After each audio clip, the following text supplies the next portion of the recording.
Here's what's coming up on the world today. The Taliban is said to have taken over the 10th provincial capital in Afghanistan in less than a week. Crazy weather reported worldwide with wildfires and floods topping the list. Class A line instead of vaccine, one nurse pulled it off in Germany, and authorities are now looking for answers. Welcome to the program, everyone. I'm Joke Rogers in Lagos. We begin with news that the Taliban has taken over the strategically important city of Ghazni in Afghanistan, the 10th city it has conquered in less than a week. It's on the major Kabul-Kandahar motorway, linking militant strongholds in the south to the capital, Kabul. Almost a third of the country's 34 provincial capitals are now under Taliban control.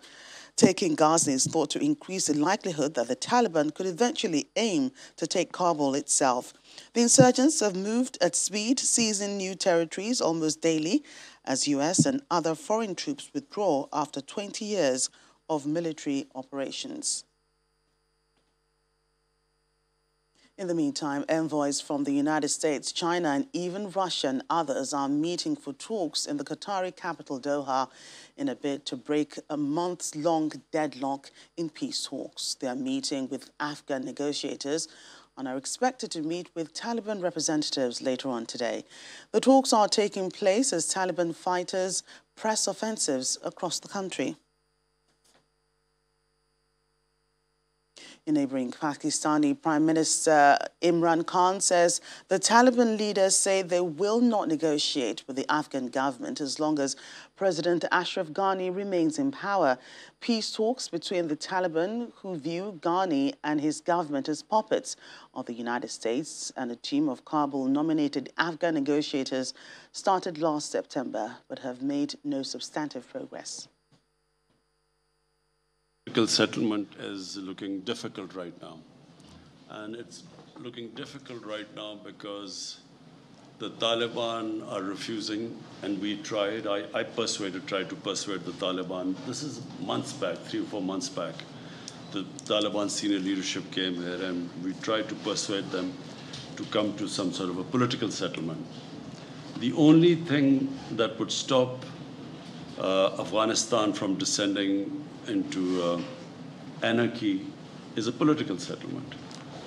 But unfortunately, the Taliban, when they were here, they felt that they refused to talk to Ashraf Ghani.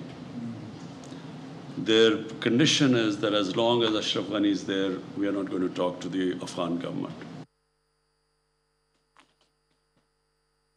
Joining us now to discuss the latest happening in Afghanistan is geopolitical analyst Edward Okpa. He joins us from the United States. Mr. Okpa, thanks for joining us on the program today. Thank you, Ms. Raja, for having me. Right, so let's begin with how rapidly the Taliban is taking over these provincial capitals in Afghanistan. What's your prediction of the country's future going by the latest events? Well, you know, the Afghan leadership and Afghan people have shown irresponsibility because, you know, what is going on now is not new. You know, the Russians were there, and then the Americans, you know, been there, and finally we decided to pull out. So if they're going to let, you know, issues that are internal to them to disrupt their country, I don't think there's anything anybody can do. This is more like a fight between brothers and sisters. And so far they haven't been able to do it. You know, with all the training that America provided to them, they still have not been able to figure out how to hold the people back from their state capital. So it's just an unfortunate situation. And apparently there is an agreement that the Taliban would avoid U.S. interests or areas with U.S. interests in Afghanistan as they make their advances. Do you think they're honoring that agreement? Well, of course they are, because they know that if they interfere with American interests, I don't know what those interests are, whether those are military interests or diplomatic interests or commercial interests. They know that if they do attack those interests, then that's going to invoke American response, and that might be another costly situation that they don't want to deal with. But at the same time, what I'm saying is that who are they killing? They are killing their own fellow Afghans, especially innocent women and children. So what is it that they really want? That they can, sit down at the table and come to terms and understanding. Every country's got its own challenges, but it shouldn't lead to, this sort of irresponsible conduct that is making foreign interests to come in and then add to, the already war situation. And speaking of agreements, leaders are meeting in Doha, and though information has not yet emerged, you heard the Pakistani Prime Minister saying there will be no deal as long as Ashraf Ghani is president. Does that suggest then that talks are futile? Well, anytime there's a disagreement, it's always going to be with another faction or another party. And so what's going on is that if the Prime Minister is saying, hey, if these people don't do this, there's no agreement, then what is he doing? He's adding insults to injury. And then the other side is going to, dig down and just say, hey, whatever you decide when you come back home from Doha, then we're still going to go in and be fighting. So I'm just like, why should the Afghanistan be a country that is just troubling itself and troubling the world? At some point, they have to come together and decide what it is they want to do. And there's nothing an outsider can do. I mean, even if all America were to cease their military presence in other parts of the country and devote all of that to Afghanistan, it's still not going to resolve the issue, because the issue is internal. The issue is about culture differences, religion. And so the Afghans themselves have, they always run out to the foreign people, and then foreign people are going to take advantage of it. So until they come to terms about what it is that they're fighting for and come to agreement themselves and honor those agreements, there's nothing any foreign interest can do. Thanks again, Edward, for your thoughts on that, and please do stay safe. Well, thank you for having me, and the best of luck in what you do. Thank you. Right, thank you so much. Let's switch to the weather now. As we report, at least 6 people have been killed in flash floods in Kastamonu in Turkey, with 1 person said to still be missing. Floods have been reported in the Black Sea provinces of Bratin and Sinop. Television footage shows people evacuating from areas already flooded, with reports of road closures and damaged bridges, adding to fears of more loss of lives. And we'll be looking soon at a drone footage of the evacuations and the devastation in one of the towns in the Black Sea region. There you go. We understand Turkey's north is prone to flash floods in the summertime when rains are particularly strong. Last year, at least 5 people were killed in floods in the region. And over in North Korea, state television KRT has released footage showing flooding in its seaside towns as new rounds of heavy rain struck towns along the east coast and raised concerns about damage to crops. The video, which has not been independently verified, shows residents and cars passing through flooded roads and floodwaters gushing in swollen rivers in various counties in the North Hamgyong province, North Korea's premier inspected areas of the country hit by floods. According to state media, as new rounds of heavy rain struck towns along the east coast and raised concerns about more damage. Well, Italy is still dealing with raging wildfires this time as hot winds sweep through the southern part of the country. The day after, a motoring station in Sicily reported temperatures hitting nearly 49 degrees Celsius. Scientists say this could be the highest they have seen in the continent's history. Firemen say they have carried out more than 500 operations in Sicily and Calabria in the last 12 hours, employing fire planes to try to douse the flames from above. They say the situation is now under control. Wildfires raged also in the southern island of Sardinia, where in the early hours of Thursday morning, the fire brigade were trying to put out a blaze in a rural area near the town of Mandas, where a blaze spread on several fronts, burning a nearby forest. 2 teams of firefighters were deployed to protect some residential structures on the outskirts of the town. And Algeria has declared 3 days of national mourning, starting for at least 69 people who've been killed in dozens of wildfires as well. The victims of Algeria's many fires include 28 soldiers who died trying to fight the flames. The wooded mountainous Kabylie region west of the capital, Algiers, has been hardest hit. Villagers in northern Algeria desperately use water hoses and tree branches to battle encroaching wildfires, which have left 69 people dead.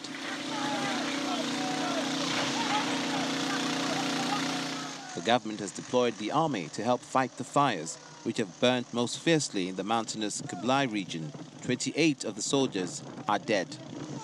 Local residents have also been helping in tackling the fires.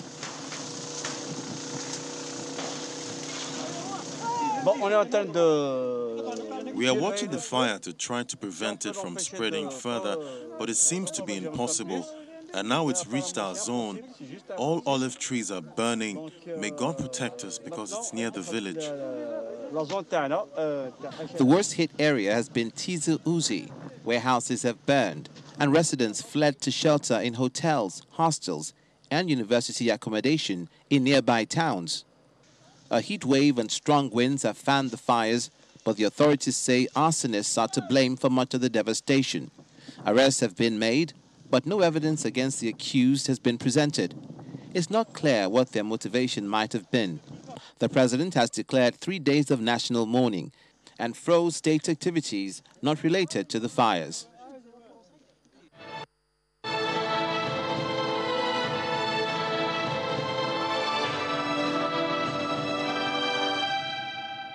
Now to other issues. Our review of the coronavirus pandemic begins in Germany, where authorities north of the country say more than 8,000 people need to repeat their COVID vaccinations as they may have been injected with saline instead. Police are investigating a nurse's action at a vaccination centre in Friesland near the North Sea coast. The nurse had admitted in April to giving saline to 6 people to cover up the fact that she had dropped a vaccine vial on the floor. Here's more on the Global Update. Initially, only 6 people were believed to have received a harmless sword solution in Friesland in March and April. Many of those affected were aged over 70, a high-risk group in the pandemic.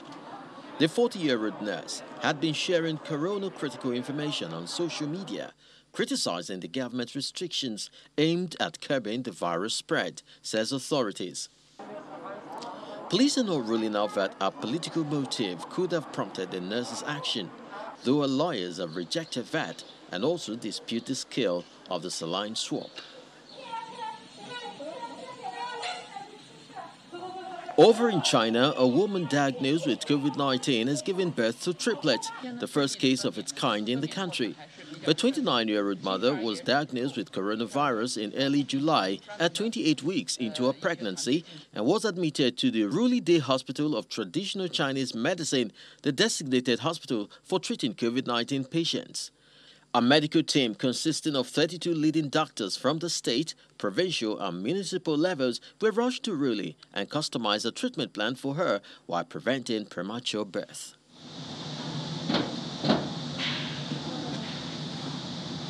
A South Korea hospital has upgraded a COVID-19 testing booth to become a mobile contactless clinic that can test people and enable telemedicine for basic treatment. Harlem University Sacred Heart Hospital says it has developed a one-stop clinic to protect staff and free them from the burden of wearing full-body protective gear in the sweltering heat. Patients enter rooms that seal automatically to reduce the spread of pathogens. Nurses reach patients through windows fitted with rubber gloves, while doctors can speak remotely through video systems. Finally, Iran's supreme leader says the COVID-19 pandemic was the country's #1 problem and must urgently be curbed, and called for greater efforts to import and produce vaccines. Daily coronavirus cases have hit 42,000 in a 5th wave of infections in Iran, which has been hit worse by the disease than any other Middle East country.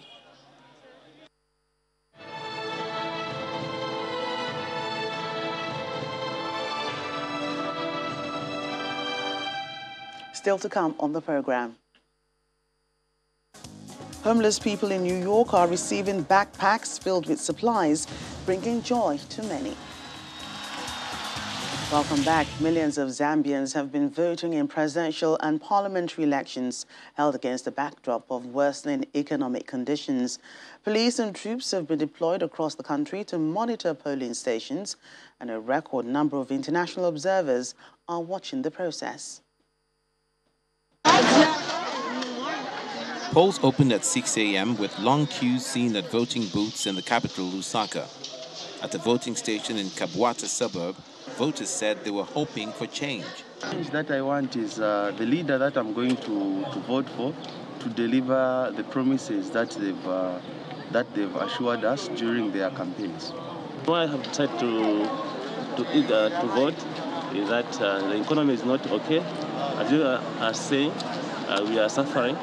16 presidential candidates are vying for the top job, but the frontrunners are incumbent Edgar Lungu and his longtime nemesis, business tycoon Hakainde Hichilema, who are facing off at the polls for the third time. President Lungu was amongst the earliest voters. My impression is that Zambians are ready to vote and they've turned up in numbers. I saw a number of queues as I was coming here. It's reminiscent of what happened in 2011 when people turned out en masse. And I hope that many more people will come and cast their vote. The important thing is that the decision of who becomes president, who leads this country, must be determined by the Zambian people, the voters, not the people who count the votes. That's number one. So everybody must be allowed to vote. That's number two. Because I'm concerned about the speed there. It's slow. These people need to all vote. Under President Lungu, Zambia became the first African country to default on its sovereign debt since the coronavirus pandemic began, while inflation soared to 24.6% in June, the highest rate in more than a decade. Opposition Hichilema, who is running for the sixth time, is backed by an alliance of 10 parties. Approximately 7 million citizens are registered to vote for a president, legislators, and local government representatives.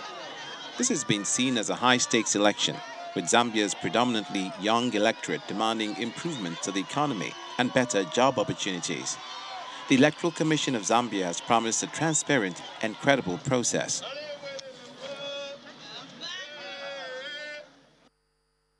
The Indonesian Foreign Ministry has apologized to the Nigerian government for the manhandling of a Nigerian diplomat and announced that it had launched a formal investigation into the incident. Nigeria earlier this week recalled its ambassador to Indonesia and summoned Indonesia's ambassador in Abuja for talks after a leaked video of Saturday's incident went viral on social media and prompted outrage. The video also shows 3 Indonesian immigration officials pinning the diplomat, whose name has not been released, to the back seat of a moving vehicle. One immigration official held the diplomat's arm and another pushed his head as the man screamed, "I can't breathe," and my neck. Indonesian Foreign Ministry spokesman told reporters that there had been multiple meetings with Nigerian officials since the incident, including discussions with the ambassador in Jakarta on Wednesday. He said the Ministry of Foreign Affairs regrets the incident on August 7th, and it's an isolated incident and is no way related to the commitment of the Indonesian government in carrying out its obligations as host country or in accordance with the Vienna Convention on Diplomatic Relations.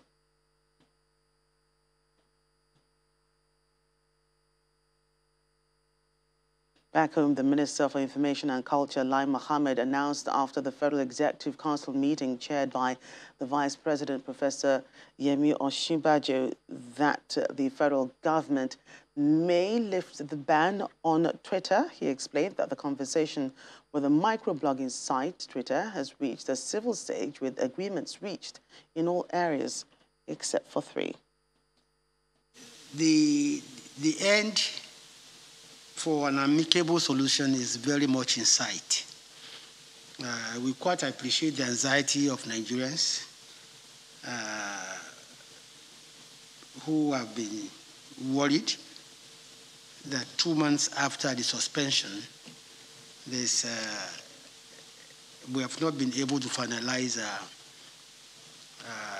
talks, but I just want to assure you that we have made tremendous progress. As of today, we are not aware of any Twitter representative in Nigeria. And we said that that representative shall be a staff of Twitter, but it must be one that has access to the global management of Twitter, so that he will not, so that he can serve as a liaison between Nigeria and Twitter, so they're able to. The country representative should also have a physical office address to Nigeria. Then finally, we asked that Twitter should immediately establish a local compliance and grievance redress mechanism to be domiciled in Nigeria and to be, be staffed by persons who understand local context and our culture. So this is broadly what we have sent to Twitter. Twitter has responded, but there are a few areas that both parties are yet to agree on. Let's get more on all of this. And joining us today is the lead Follow the Money International, Busayo Marakinyo. Thank you for joining us today. Thank you for having me. So do you think, going by what the federal government has said, it has achieved the motive behind the Twitter ban? Yeah, I mean, we are quite enthusiastic that at least we had conversations. But first of all, I think it's important for us to realize the fact that Twitter was banned not because it didn't have a permanent representative in Nigeria, an office in Nigeria. It was banned because the tweet of the president was deleted. And we cannot tell ourselves lies, or we cannot continue to try to run away from this truth. But be that as it may, currently we're excited that conversations have started. We're excited that the minister has said the conversations has moved to an advanced stage. And sincerely, we're waiting for Nigeria to unban Twitter. Now, our position is quite simple, and it has always been the same. If you wanted to have a talk with Twitter, you should have gone ahead to have a talk with Twitter, not ban Twitter. The banning of Twitter pushed us so many years behind, in our quest for freedom of speech, which democracy presents to us now. So when the government is saying that, okay, we now have needs and we need to go back to the drawing board to negotiate. Now, we didn't see that as the initial intention. We must objectively say that the intention of the government for banning Twitter was on the strength of the deleting of the president's tweets that Twitter felt was against its policy. Right, thank you so much for your thoughts on that, Busayo Marakinyo. Thank you. Let's close up now. In a U-Haul storage facility in the Queensborough of New York, volunteers unpack and sort items like first aid kits, water, socks, toothpaste, sunblock and snacks and many other items that will be loaded into about 300 colorful backpacks. It takes them about 4 hours. The backpacks are for people going through homelessness and people in need.